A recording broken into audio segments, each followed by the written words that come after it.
하나님 아버지, 주님의 은혜로 말미암아 저희들을 이 시간 가운데 예배의 자리 가운데 나와 하나님 앞에 진리의 말씀을 사모함으로, 또 말씀 가운데서 우리 가운데 그 깨달음을 주신 성령의 역사를 사모하며 그 은혜를 또 간구하게 하시니 감사드립니다.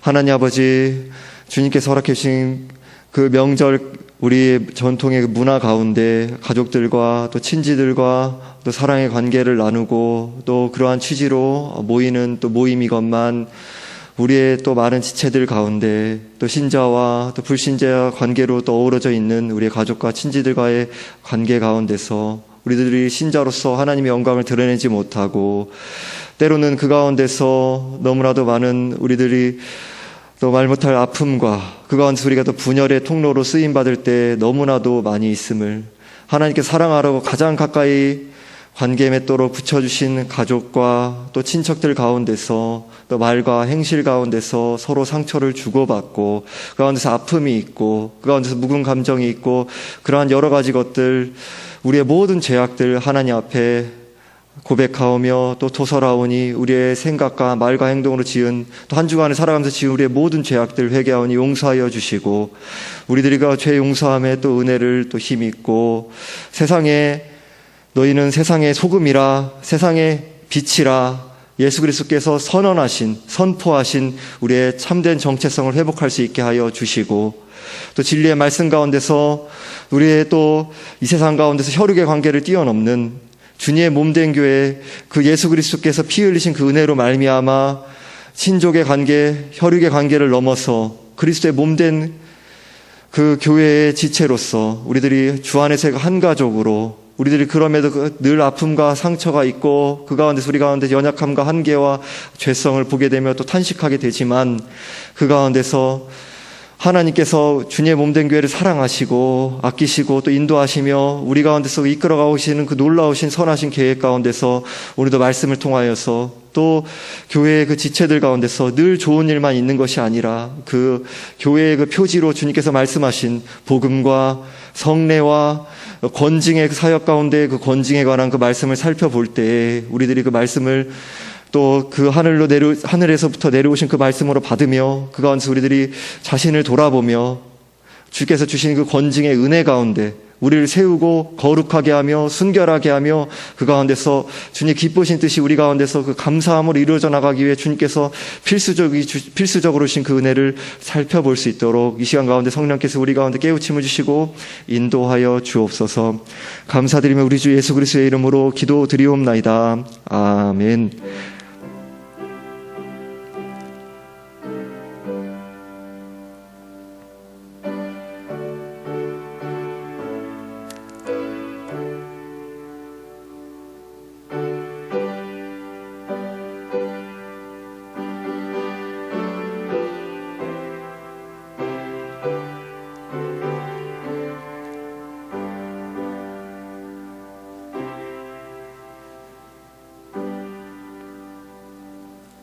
함께 보실 말씀은 고린도후서 2장 5절에서 11절 말씀입니다. 고린도후서 2장 5절에서 11절 말씀입니다.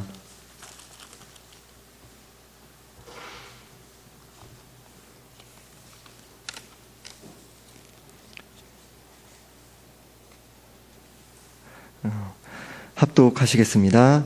근심하게 한 자가 있었을지라도 나를 근심하게 한 것이 아니오 어느 정도 너희 모두를 근심하게 한 것이니, 어느 정도라 함은 내가 너무 지나치게 말하지 아니하려 함이라.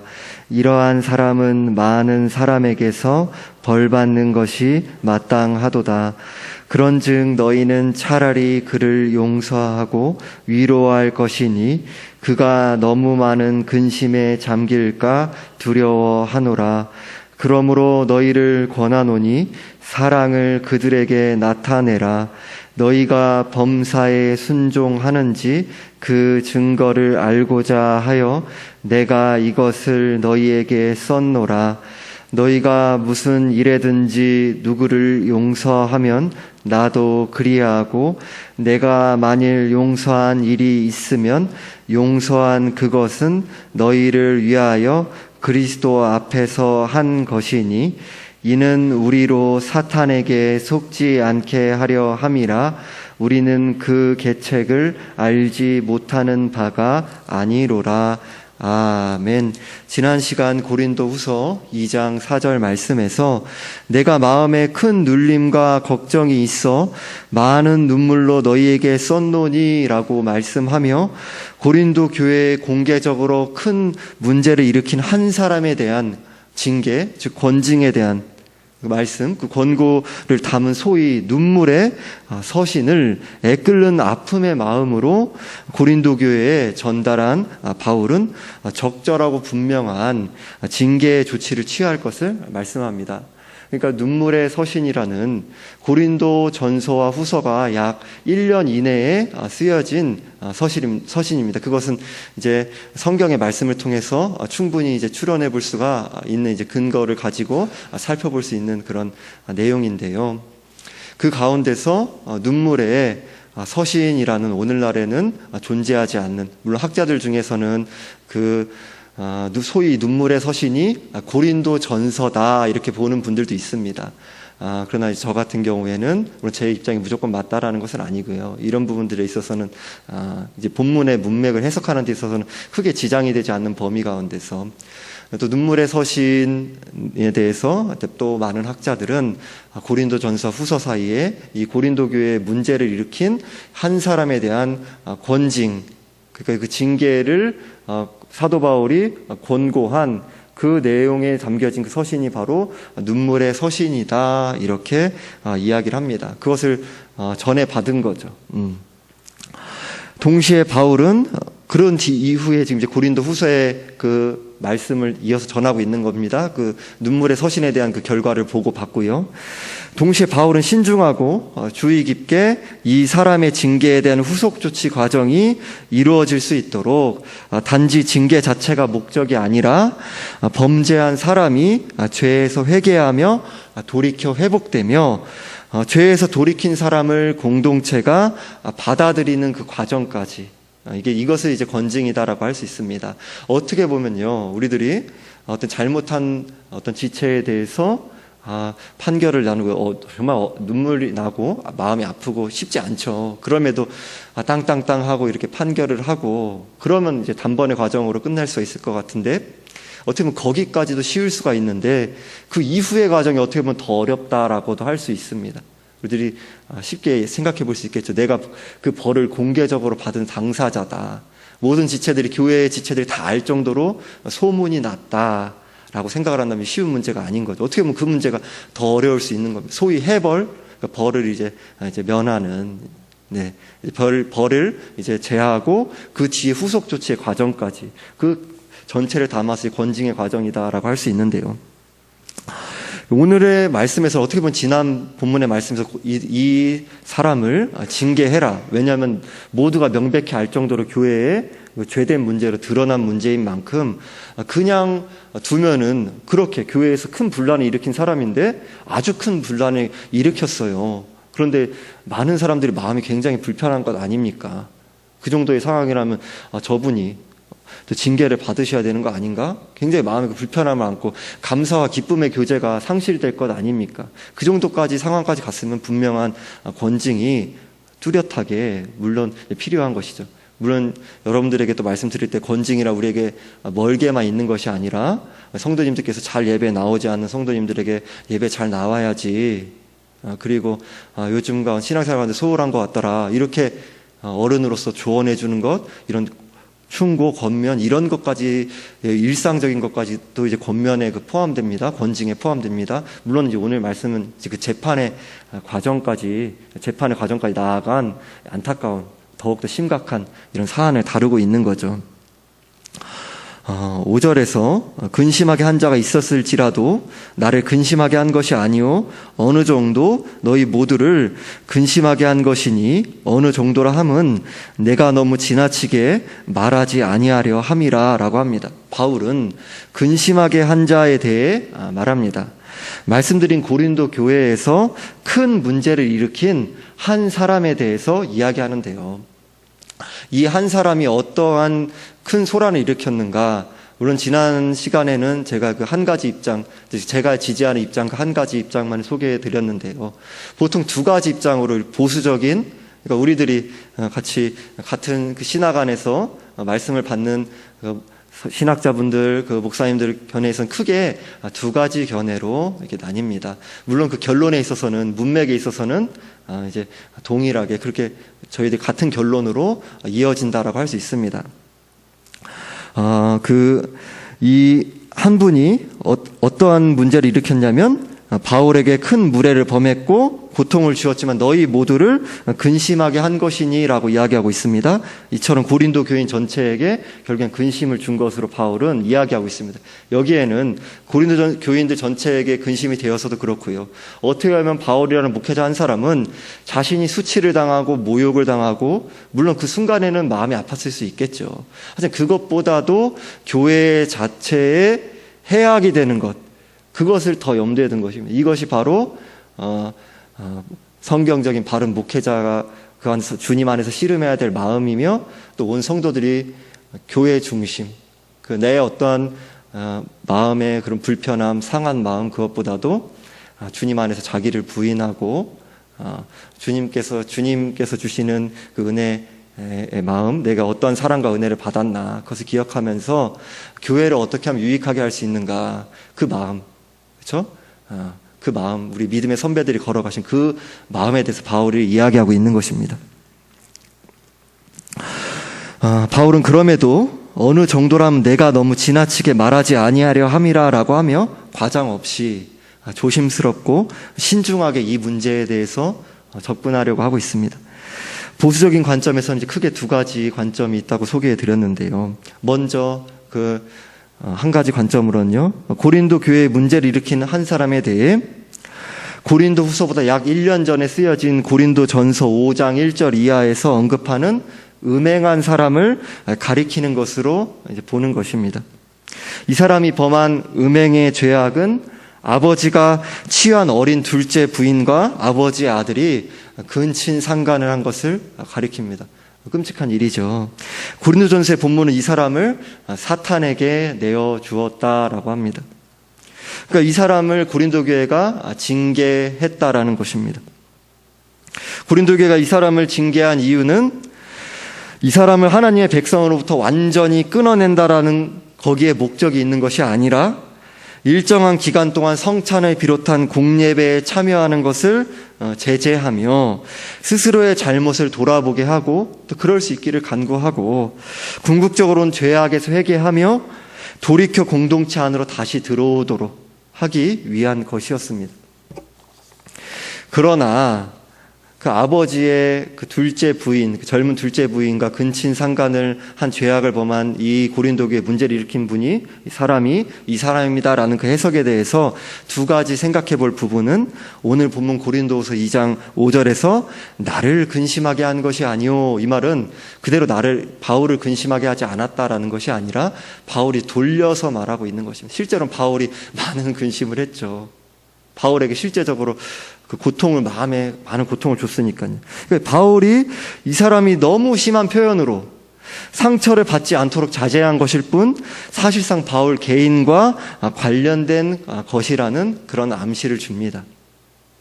또한 10절에서 내가 만일 용서한 일이 있으면 용서한 그것은 너희를 위하여 그리스도 앞에서 한 것이니 라고 언급하며 명백하게 바울 개인이 용서해 주어야 할 사건이다, 사안이다라는 것을 밝히고 있다, 또 암시하고 있다, 이렇게 볼 수 있습니다. 그러나 고린도전서 5장 1절 이하의 음행 사건은 심각한 사건이긴 하지만 바울에게 개인적으로 잘못을 범한 사건이거나 바울이 개인적으로 용서해 주어야 하는 사건은 아닌 것으로 여겨집니다. 또 하나 생각해 볼 점은 고린도전서 5장 1절 이하에 등장하는 음행을 한 사람에 대해서는 사탄에게 내어주었다라고 과거형으로 표현하면서 고린도 교회가 이미 징계를 끝낸 사안이다. 일단은 그 처벌에 대해서 내렸다라는 그 사안을 보여주고 있습니다. 이러한 특징들 때문에 근심하게 한 사람은 고린도전서 5장 1절 이하의 음행을 범한 사람이 아니지 않을까라고 조심스럽게 추측해 볼 수 있습니다. 여기에서 조심스럽게라고 말씀을 드리는 이유는 보수적이고 성경을 저와는 비교할 수 없이 주의 깊게 해석하는 학자와 목회자 분들 중에 이러한 입장을 지지하는 분들이 계시고 우리들이 성경이 말씀하는 제한된 부분을 근거로 추론할 수 있기 때문입니다. 물론 제가 그 다음에 이야기하는 입장을 이야기하는 것도 저의 개인적인 그 견해가 아니죠. 많이 성경을 안에 천착하시면서 연구하신 주님께 은혜를 구하면서 그렇게 연구하신 분들의 도움을 받은 거죠. 저 또한 이 입장을 지지하진 않지만 이분들의 입장을 존중하고 있습니다.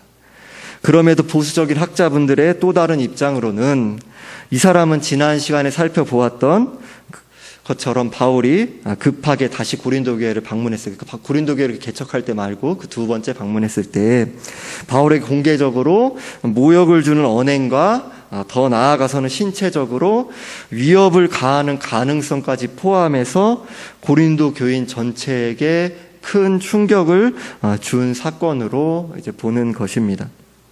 그리고 일부 성도들이 이 사람의 만행에 관련된 것으로 해석하는 입장입니다. 저는 이 본문의 이러한 입장에서 본문의 정황을 조심스럽게 이해하고 있습니다. 근데 그럼에도 두 경우에서 징계와 징계의 후속 조치에 대한 신자로서의 합당한 반응, 권징을 하면 어떠한 자세로 하는 것이 성경적인 것인가, 또 권징 후의 후속 조치에는 성경적으로 어떻게 반응해 나가야 되는 것인가 라는 본 문맥이 말씀하고자 하는 그 핵심은 크게 다르지 않습니다. 6절에서 이러한 사람은 많은 사람에게 벌 받는 것이 마땅하도다라고 합니다. 그런데 7절에서는 그런즉 너희는 차라리 그를 용서하고 위로할 것이니 그가 너무 많은 근심에 잠길까 두려워하노라라고 합니다. 개역개정의 번역으로는 자칫 지금 벌을 주려고 하는 것인지 용서하고 위로하라는 것인지 6절에서 이러한 사람은 많은 사람에게 벌 받는 것이 마땅하도다. 제가 처음 이 성경을 읽었을 때는 지금 벌 주라는 거구나 이렇게 마치 느껴지는 어감처럼 읽혀졌어요. 그런데 6절 말씀 원문으로 직역하면 그런 사람은 많은 사람에게서 충분한 벌을 받았습니다 라고 말씀합니다. 새번역 성경에서도 여러분 대다수는 그러한 사람에게 이미 충분한 벌을 내렸습니다 라고 번역하고 있습니다. 그러니까 고린도전서와 고린도후서 사이에 소위 눈물의 서신을 이제 바울이 그 사람을 이제 징계해라. 그리고 그 후속 조치에 대해서 바울이 보고를 받고 지금 고린도후서의 말씀을 지금 쓰고서 전하려 하고 있는 거죠. 그러니까 본문 6절이 말씀하는 것은 바울이 고린도 교회의 문제를 일으킨 사람에 대한 징계의 권고를 담은 눈물의 서신을 고린도 교인들이 받은 후에 이 사람에 대한 적절한 징계를 내렸다라는 의미입니다. 이 사람이 받은 징계의 내용 우리가 다 알 수는 없지만 이 당시에 그러한 이제 초대교회의 모습을 살펴봤을 때 성찬을 중심에 둔 사랑의 애찬에 참여하지 못하도록 굉장히 이 당시에 특히 그 모습을 그 초대교회의 모습을 살펴봤을 때 아주 중징계죠.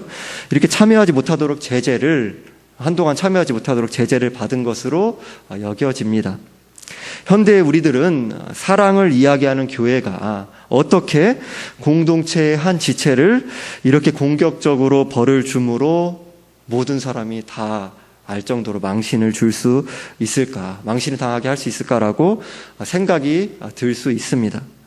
오늘날 교회들의 모습을 보면 교인들이 공동체에 영적이고 도덕적으로 해악을 끼치는 행동을 하는 경우에 교회법에 따라 징계하는 것을 주저하고 소홀히 하는 경우가 대부분입니다.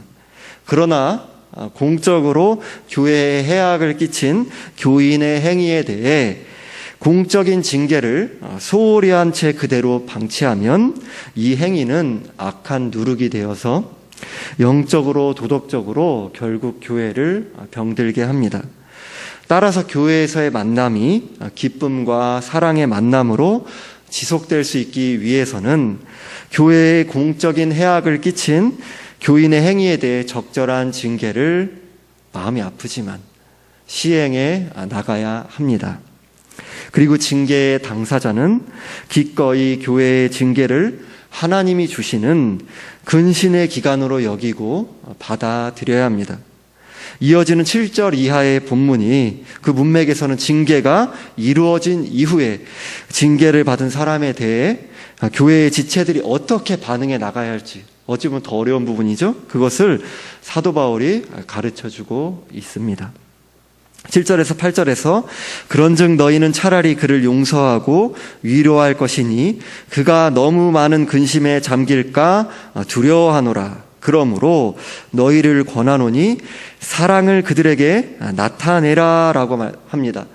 예수님께서도 누가복음 17장 3절에서 내 형제가 죄를 범하거든 경고하고 회개하거든 용서하라 라고 말씀합니다. 성도가 죄를 범하면 반드시 경고해야 합니다. 그러나 경고를 듣고 회개한 사실을 확인하면 용서해야 합니다. 모든 사람을 무조건 용서하라는 말이 아닙니다. 하나님 앞에서 진정한 회개와 뉘우침이 없는 상태에서 인간적인 판단과 정에 따라 죄를 무조건 용서하는 것은 결코 바람직하지 않습니다. 그것은 사람들의 자기 만족을 위한 것일 뿐만 아니라 하나님의 뜻과 공의에 따른 태도는 아닙니다. 따라서 올바른 권면과 권징의 절차에 따라 예수 그리스도의 사랑으로 용서하는 주의 깊음과 신중함이 필요합니다. 또 공적인 사항까지 나아갔다면 더 말할 것이 없겠죠. 마태복음 18장 18절에서도 예수께서는 진실로 너희에게 이르노니 무엇이든지 너희가 땅에서 매면 하늘에서도 매일 것이요 무엇이든지 땅에서 풀면 하늘에서도 풀리리라 라고 말씀하셨습니다. 징계와 용서와 관련되는 문맥의 말씀입니다. 이 말씀은 교회의 순결을 유지하기 위해 주님께서 주신 말씀입니다. 교회는 진리를 어지럽히는 사람들을 결코 무책임하게 용납해서는 안 됩니다. 이 말씀은 하늘로부터 주어진 권위가 부여된 지상의 교회가 권징의 사역을 마땅히 시행해야 할 것을 가리키고 있습니다. 이 권징의 사역, 이 바로 징계와 해벌의 그 권세에 따라서 그 교회에 주신 권세, 그 장로교에서는 당회 가운데 그런 권세가 부여되었다라고 해석을 합니다. 그러한 권징을 받으신 분께서는 하나님이 주신 왜 근신의 기간으로 여기고 그 기간 동안 자숙하라, 왜 근신하라 라고 하냐면 주님께서 이러한 권위를 위임하셨기 때문입니다. 연약하고 죄가 있고 한계가 있고 판단 가운데 분명히 또 오류가 있기도 하고요. 한계가 있는 목회자와 장로들, 우리 직분자들, 그런 연약함이 있는 그 당회와 우리들의 그런 교회의 모습이지만 주님께서 그러한 권위를 위임하신 것입니다. 만일 우리들이 교회의 권진 사역을 등한시하면 불의와 타협이 이루어지게 되고 교회는 점차 세속화되어 타락해 갈 수밖에 없습니다. 우리들이 권징이라고 했을 때에는 꼭 재판이 열리는 큰 개념만 이야기하는 것이 아니라고 했습니다. 일상에서 자연스럽게 이루어지는 권면을 포함하는 것입니다. 교회의 지체인 우리들이 자신들의 잘못된 실수를 부끄럽게 여기고 하나님 앞에서 진심으로 뉘우치는 그 사람들에 대해서는 교회가 마땅히 용서하고 받아들여야 합니다. 그러나 회개를 거부하는 사람들에 대해서는 좋은 게 좋은 거지라는 반응으로 구렁이 담 넘어가듯 넘어가는 것도 옳지 않습니다. 바울은 징계를 받은 사람에 대해 용서하고 위로하라라고 합니다. 그가 너무 많은 근심에 잠길까 두려워하노라라고 합니다. 한 영혼에 대한 그런 목회자의 그 한 영혼이 실족할까 하는 그 애끓는 마음, 그 지체를 향한 성도의 마음, 그 마음이 담겨 있는 거죠. 징계를 받은 사람이 분명히 회개하고 반성하는 마음가짐과 태도를 보여주었는데도 계속해서 엄하게 징계를 받은 사람들을 대한다면 그 사람은 깊은 슬픔과 고통에 잠길 수 있겠죠. 징계가 가진 본래의 목적인 사람을 회복시킨다는 목적을 상실하고 징계를 받는 사람이 돌이킬 수 없을 정도로 믿음에서 떨어져 나가거나 실망과 우울증에 빠진 나머지 자살을 하는 것과 같은 끔찍한 안타까운 그러한 상황에 나아갈 수도 있습니다. 8절은 사랑을 그들에게 나타내라라는 말씀에서 나타내라라는 말씀은 법률 용어가 쓰이고 있는데요. 이 말은 교회가 징계를 풀고 따뜻한 사랑으로 받아들이겠다라는 뜻을 공식적인 회의를 걸쳐서 공식적으로 선언해 주라라는 그러한 말씀입니다. 공식적으로 이분은 지금 벌을 받습니다 라고 그렇게 선언했다면 공식적으로 이분의 벌을 해벌합니다 라는 것을 선언해 주라는 의미입니다. 공적으로 시작된 일은 공적으로 분명하게 마무리되어야 하기 때문입니다.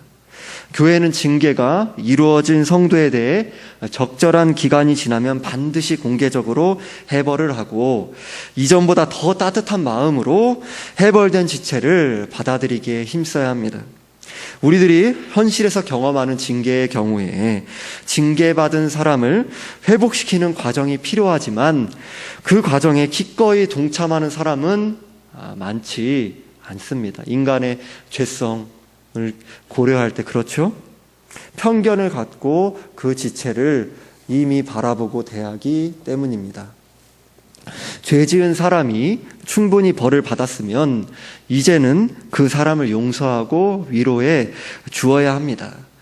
용서란 그 사람의 죄를 다시 기억하지 않고, 물론 이 일이 쉽지 않죠. 사실 우리 주님이 동이 서에서 먼 것처럼 우리 죄를 옮겨주시고 끊임없이 날마다 우리의 죄를 용서해 주시는 그네를 기억할 때 그분의 죄를 기억하지 않을 수 있기를 힘쓰고 그렇게 정당하게 대우하는 것입니다.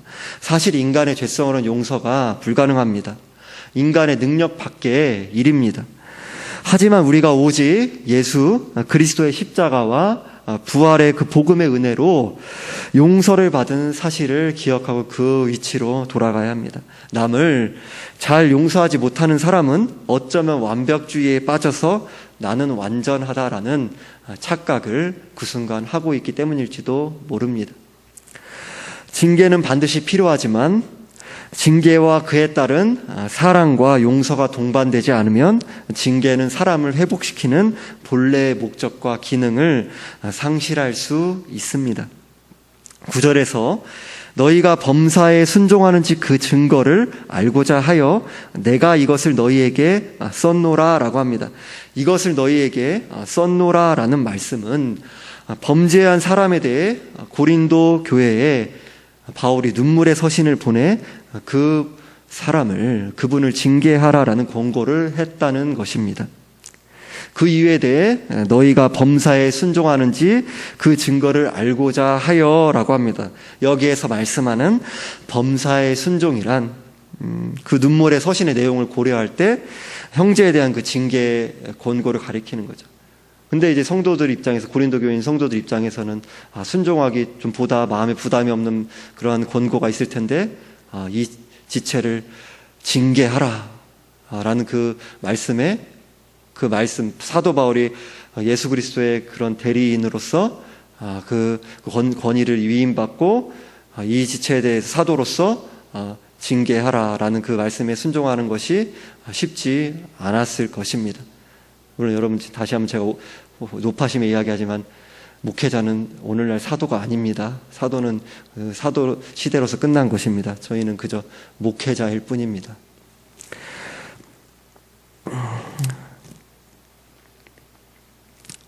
그 이유에 대해 너희가 범사에 순종하는지 그 증거를 알고자 하여라고 했죠. 여기에 쓰인 증거란 단어는 원문에서 정련되어 나온 자질 또는 성품을 가리킵니다. 이 단어는 보석을 담은 원석이 맹렬한 뜨거운 불 속에서 정련되어 나오는 과정을 묘사하는 과정입니다. 그 단어입니다. 원석 안에서 값비싼 보석이 들어있지만 원석 자체로는 쓸모가 없습니다. 원석은 상당한 시간 동안 불 속에 들어가서 정련의 과정을 거치며 불순물을 제거하는 과정을 통해 값비싸고 쓸모있는 보석이 됩니다. 사람의 마음도 뜨거운 정련의 과정을 거쳐야 죄악의 불순물이 제거되고 단단하고 쓸모있는 자질, 그러니까 주님께서 우리 가운데 의도하셨던 그 예수님을 닮은 성품의 모습으로 빚어져 나가게 되는 것입니다. 그런데 본문의 문맥상 죄를 범한 형제를 징계하는 과정에서 성도들의 마음이 정련의 과정을 이제 거치게 됩니다. 권징, 뭔가 부담스럽다, 불편해, 피하고 싶다, 꺼려진다. 물론 그런 마음이 1차적으로는 들 수 있죠. 하지만 이제 그런 과정을 통해서 교회는 더욱더 주님을 닮아 거룩하게 빚어져 가고요, 순결하게 세워져 가고요, 건강하고 튼튼하게 세워져 가는 것입니다. 각 지체들도 그렇고요. 그 목적을 우리들이 기억을 하고 그 동기를 간구하고 그것을 기억해야 징계를 할 때에도 그 중심에서 흐트러지지 않고요, 해버라는 과정에서도 그 과정과 신중하고 주의 깊게 그 마지막 그 이후에 돌이킨 지체를 따뜻하게 맞아들이는 그 과정까지 우리들이 주의 깊게 나아갈 수 있는 거죠. 형제를 사랑하는 마음을 가지면서도 징계를 하려면 그것 가운데서 분명하게 또 징계는 또 징계할 부분은 또 해나가려면 얼마나 마음이 아프고 많은 생각과 주저함이 필요하겠습니까? 또한 자기를 부인하는 기도와 그 애씀, 마음이 아프죠. 그런 자기를 부인하는 기도의 그 씨름이 마땅히 따르지 않겠습니까? 이 과정에 성도가 갖추어야 할 단단하고 바람직한 성품으로 조금씩 빚어져가는 것입니다.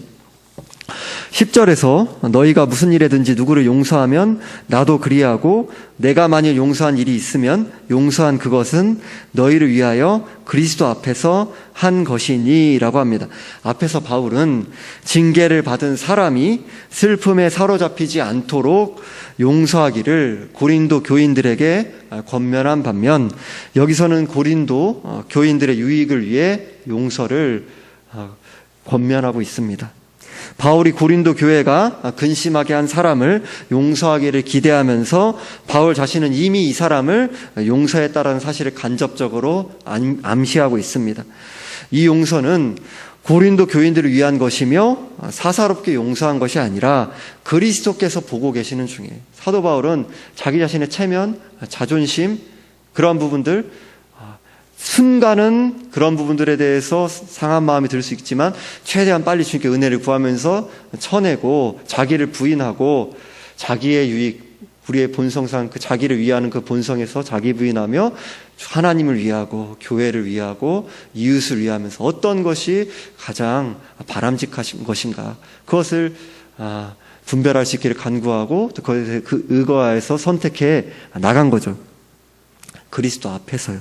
그 이유는 바울은 징계 이후에 고린도 교인들의 하나됨과 회복의 문제를 깊이 인식하고 있었기 때문입니다.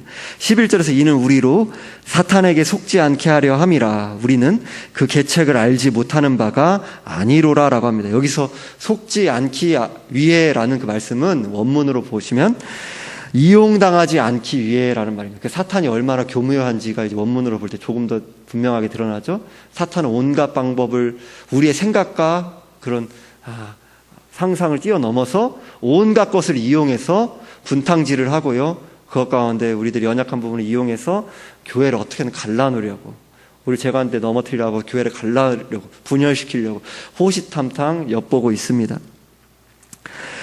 우리는 이런 사단의 교활한 술수를 경계해야 합니다. 우리 자신이 분열의 도구로 쓰이지 않기를 극히 조심해 가야 하는 거죠.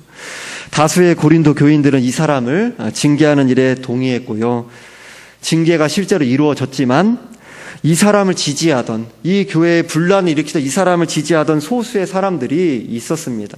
교회의 대다수가 이 사람을 징계하는 것으로 결론을 내렸기 때문에 자신들도 삭히고 있을 뿐 이 과정 가운데서 불씨가 남아있는 거죠. 분란의 불씨가 남아져 있는 거예요. 징계를 받고 뉘우친 사람을 해벌하고 용서하며 사랑으로 진심으로 받아들이지 않는다면 결국 고린도 교회에 보이지 않는 갈등의 불씨를 남겨놓게 되는 거죠. 이 분이 회개하지 않고 분명한 그런 회개의 증거를 보이지 않았으면 또 모르겠는데요. 분명히 본인이 뉘우치고 또 회개하고 그런 증거가 나타남에도 불구하고 이 지체에 대해서 계속해서 벽을 쌓는다. 이제 그렇다면은 갈등의 불씨가 그 지체를 따르는 무리들 가운데서 또 이제 남아져 있는 거죠. 그 교회, 고린도 교회예요. 이러한 불씨가 잠시 사그라든 것처럼 눈에 보이지 않을 뿐이지 갈등이 촉발되는 계기로 교회에 또 분열이 이루어지게 된다면 교회의 분열을 원하는 사탄의 목적이 이루어지게 되는 거죠. 인간은 연약하기 때문에 징계를 받은 사람을 진정으로 용서하기 어렵습니다. 그래서 용서하기보다는 징계받은 사람을 멀리하고 기피하곤 합니다. 우리는 교회를 어지럽히고 성도들을 미혹하고 분열시키려는 사탄의 교활한 속셈, 온갖 것을 이용해서요. 그런 그 속셈을 다 알기 어렵습니다. 따라서 사탄에게 속지 않기 위해 우리는 신중하게 사랑으로 진리를 말하며 다른 형제 자매들에 대해 사실에 근거하지 않은 오해나 편견을 벗어갈 수 있기를 기도하고 또 우리들이 그렇게 주의해야 하는 거죠. 우리 서로 지체들 가운데 점점 관계가 쌓여가고 시간이 이렇게 지나가면서 우리 가운데 서로 어떤 신뢰라든지 그런 안정감이라든지 그런 부분도 있지만 우리들이 자신도 모르게 이분은 성격이 캐릭터가 이러하시지 이렇게 우리들이 어떤 고정된 틀로 바라보고 선입견과 편견을 가지고 그러한 시선으로 바라보는 경우들이 자주 있죠. 이제 그런 부분들이 관계 맺어 나가는 데서 어떤 편리함이 있을 수는 있겠지만 우리들이 그로 인해서 우리들이 많이 경험하지 않습니까? 상황에 있어서 우리들이 어떤 판단하게 되는 마음, 어떤 이해할 수 없는 마음, 오해하는 마음이 들었다가도 시간이 지나고 보니 그때 우리들이 툭 내뱉기도 하고 그랬는데 전체적인 맥락을 살펴보니까 나도 이제 그랬으면 그런 상황이면 이해가 되더라. 내가 성급했구나, 오해했구나, 이런 것들 우리들이 하고서 내가 급했구나, 이런 것들 우리들이 저도 그렇고요. 많이들 실수하지 않습니까? 우리들이 어떤 이제 편견에 대해서도 또 벗어나가고 하나님께서 우리들 가운데서 얼마나 한 지체들이 존귀하고 또 아름답고 또 고귀합니까? 그 가운데서 우리들이 어떤 그날의 어떤 가정에서의 아픔이나 어떤 힘든 일이나 그 과정 한 주 가운데 그런 부분에 의해서 같은 분이 어떤 때는 이런 어떠한 말이나 행동에 대해서 받아낼 수 있기도 하고 어떤 때에는 그런 부분에 가운데서 좀 더 민감하게 반응하시기도 하고 우리들이 그런 것들 경험하지 않습니까? 그러니까 우리들이 한 지체에 대해서 내가 가진 시선으로 어떤 생각으로 또 이제 고정된 틀에 넣어두는 것도 좀 위험하고 또 주의해야겠다 이런 우리들이 그런 태도와 편견을 벗어가는 것, 또 오해를 벗어가는 것, 또 신중하고 주의 있게 접근하는 것 이런 자세가 필요하다라고 또 여겨집니다. 서로 주님의 몸된 교회 지체를 세워가기 위한 순수한 동기와 자세를 기도하며 야고보서 1장 5절 말씀에서 너희 중에 누구든지 지혜가 부족하거든 모든 사람에게 후히 주시고 꾸짖지 아니하는 하나님께 구하라 그리하면 주시리라 라는 그 말씀을 기억해야죠. 그 뒤에 의심하지 말라라고 하죠. 지혜를 구하고요. 성경에 약속된 말씀이죠. 성령의 감동으로 된 그 말씀이죠. 우리들이 성경 말씀을 통해서 그 말씀의 원리들을 배워 나갑니다. 성경이 이제 수천 년 전에 쓰여졌다 보니까 어떤 부분들은 세밀하게까지 어떠한 사안에 대해서 이야기하기도 하는데 어떤 부분들은 성경의 원리에 따라서 우리들이 이 시대 가운데 내가 처한 구체적인 상황에서 적용해 나가는 분별과 지혜가 필요합니다. 또 같은 사람 또 어떤 경우에는 이것이 죄가 아닌 상황이었는데 똑같이 행동했는데 어떤 경우에는 죄가 되기도 합니다. 어떤 경우에 그렇습니까? 공동체의 지체가 아직 믿음이 연약하여서 이것이 자체로서는 문제가 안 되는데 나의 어떠함이 어떻게 하나님의 사람이 어떻게 직분자가 저런 것들을 해나갈 수가 있지? 아직 이제 그분에 대해서 어떤 우리 유교적인 관념이라든지 어떤 우리 한국의 문화의 그 패러다임 때문에 그 가치관 때문에 성경에서는 그런 부분에 있어서 자유해도 되는 부분인데 어떠한 부분에서 어떻게 교회 사람들이 형제 자매들이 그러할 수 있지? 이렇게 판단하고 실족할 수 있습니다. 이제 그러면 성경이 어떻게 말씀하죠? 그러면 그 지체의 믿음을 위해서 하지 말아라. 그렇죠? 그러한 것처럼 우리들이 지혜를 주시기를 간구하고요. 주님을 의지해 나가면서 정말 사랑의 마음으로 성경 말씀에 입각해 성경을 오직 성경으로 받고 또 목사님 자주 말씀하시죠. 종교개혁의 원리에서 오직 성경, 그리고 종교개혁자들이 또 말한 또 하나의 원리는 성경에 관해서 전체 성경입니다. 창세기부터 계시록 그 전체 성경에 오직 성경이 담겨져 있는 거죠. 어떻게 보면 성경을 살아계신 하나님 말씀을 받고 전체 성경의 원리에 근거해서 우리들이 또 하나님께 지혜를 구하고, 여기서 지혜를 구한다고 했을 때 성경 말씀과 어긋난 거는 하나님 주신 지혜가 당연히 아닌 거죠. 내 편이고 내 주관인 겁니다. 하나님께서 지혜를 구하는 자에게 지혜를 주시겠다라고 야고보서의 말씀을 통해 약속을 주셨기에 분별해 나갈 수 있는 은혜를 구하고 지혜를 간구해 나가면서 진정으로 교회를, 지체를 세워나갈 수 있는 것이 주님 무엇입니까? 이렇게 겸손한 마음으로 성령께 모든 걸 내어 맡기는 마음으로 간구해 나가면 주님께서 지혜를 주시고 때에 맞게 할 말, 그리고 행동할 처신에 대해서 하나하나 한 걸음 한 걸음 인도해 주십니다. 이게 성령의 인도하심에, 진리에 근거한 성령의 인도하심의 원리입니다. 거짓되고 불의하며 분열하는 죄성을 가진 사탄의 종으로 살아가던 사람들을 오직 은혜로 부르시고 구원과 죄사함의 은혜를 베푸셔서 진리를 위하고 하나 되어 서로 사랑하고 섬기기를 힘쓰는 이 땅 위에 세워진 하나님 나라인 교회가 세워져 나가는 것은 마치 지옥에서 천국을 만들어가는 것과 같습니다. 불가능하다는 거죠. 인간의 능력으로는요. 하나님은 바로 그 일을 연약한 인생들에게 은혜를 베푸시며 이루어가고 계십니다. 지옥의 특성이 뭐겠어요? 늘 이제 갈라지는 거죠. 근데 하나님은 우리에게 한 믿음을 주시고 한 성령을 주시고 한 교회의 지체를 끊임없이 이루어가요. 구원받은 이후에서도 죄의 오염이 남아있어서 계속 갈라지려고 하고요. 계속 어떻게 해서든지 간에 마귀가 우리 가운데서 보이지 않게 분탕질해 나가면서 오해하고 서로 갈등하고 갈라지려고 하는 이러한 연약하고 죄 많은 우리들을 통해서 하나 된 하나님 나라를 이루어가고 계시고요. 또 회개하게 하시고 또 세워가시고요. 그러면서 끝까지 완성해 나가는 그 일이 바로 그 일 가운데 참여하게 하신 것이 하나님의 놀라운 은혜입니다. 죄로 관영한 이 땅에 하나님 나라를 세우는 일을 창세전에 계획하셨고 그 일을 실행에 실제로 오셨고요.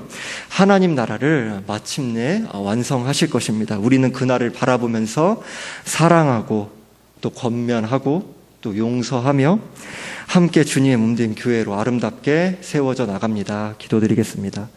하나님 아버지, 연약하고 흠 많고 죄 많은 우리들을 사랑하여 주셔서 우리의 힘과 능력으로는 기대할 수도 없고 절대로 우리들의 힘과 능력, 지혜로는 상상할 수도 없었던 그 놀라운 마치 지옥에서 천국을 만드는 진리를 위하고 하나 되며 서로 사랑하고 위하며 자기를 부인하고 편견과 선입견을 벗어가고 용서하고 또 그렇게 또 권면을 하고 자기가 죽었기에 또 권면을 받아들이고 그렇게 진심으로 주의 은혜 가운데 함께 주님의 몸된 교회로 아름답게 진리를 따라 세워져 나가는 그 은혜를 우리가 누리게 하시고 맛보게 하시니 감사합니다.